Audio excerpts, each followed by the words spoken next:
خشکی اور تری میں لوگوں کی بدعمالیوں کے باعث فساد پھیل گیا، اس لیے کہ انہیں ان کے بعض کرتوتوں کا پھل اللہ تعالیٰ چکھا دے۔ بہت ممکن ہے کہ وہ باز آ جائیں۔ یہ سورہ روم کی آیت نمبر 41 ہے۔ سورہ روم کی آیت نمبر 41 میں بتایا گیا ہے کہ لوگوں کے اپنے اعمال کی وجہ سے خشکی اور سمندر میں فساد پھیل گیا ہے۔ اور کیوں؟ تاکہ اللہ انہیں ان کے کچھ اعمال کا ذائقہ چکھائے، شاید وہ اللہ کی طرف لوٹ آئیں یا باز آ جائیں۔ یہ آیت اس بات کی طرف اشارہ کرتی ہے کہ زمین میں جو بھی بدامنی، ظلم اور فساد ہے وہ انسان کی اپنی بدعمالیوں کا نتیجہ ہے، تاکہ وہ اپنی غلطیوں کو سمجھے اور اللہ سے معافی مانگ کر سیدھے راستے پر آ جائیں۔ اس آیت کا متن دیکھتے ہیں اور اس کا ترجمہ ایک دفعہ پھر دیکھتے ہیں۔ اللہ تعالیٰ کہتے ہیں لوگوں کے اپنے اعمال کے باعث خشکی اور سمندر میں فساد برپا ہو گیا، تاکہ انہیں ان کے بعض اعمال کا ذائقہ چکھایا جائے، شاید یہ لوگ باز آ جائیں۔ اب فساد کی وجہ کیا ہے؟ فساد کی وجہ شرک، ظلم اور اللہ کے احکامات کی خلاف ورزی ہے، جو انسانوں نے خود اپنے ہاتھوں سے کمائے، یعنی برے اعمال کیے ہیں۔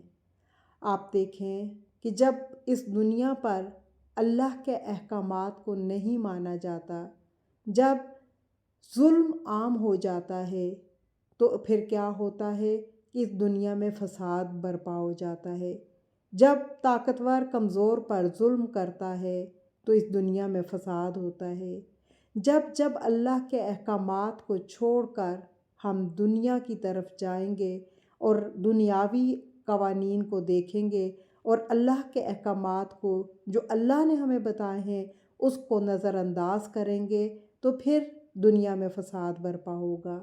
اسی لیے اللہ تعالیٰ نے کہا کہ جو انسانوں نے خود اپنے ہاتھوں سے کمائے ہیں، یعنی جو برے اعمال کیے ہیں انہوں نے، مقصد کیا ہے؟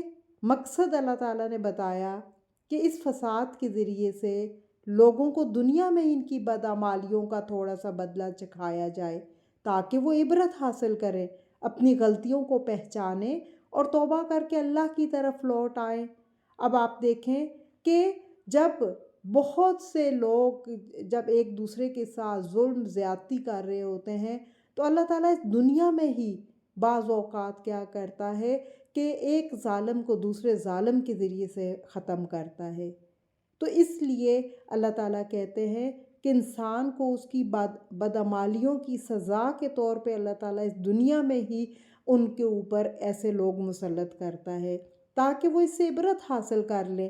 ابھی بھی وقت ہے، اس دنیا میں اللہ تعالیٰ نے جب تک زندگی دی ہے تو انسان کے پاس مہلت ہے، وہ عبرت حاصل کرے اور اللہ کو پہچان جائے، اپنی غلطیوں کو تسلیم کرے اور اللہ سے توبہ کرے اور توبہ کر کے اللہ کی طرف لوٹ آئے۔ یہ آیت ہمیں دنیاوی مصائب کو محض سزا کے بجائے توبہ اور اصلاح کی طرف بلانے کا ذریعہ قرار دیتی ہے۔ یعنی یہ جو دنیا میں مصائب آتے ہیں سارے سزا کے طور پر نہیں آتے، بلکہ بعض اوقات انسان کو اللہ تعالیٰ رجوع کرانے کے لیے، رجوع اللہ کے لیے بھی آتے ہیں اور توبہ اور اصلاح کی طرف بلانے کے لیے بھی آتے ہیں۔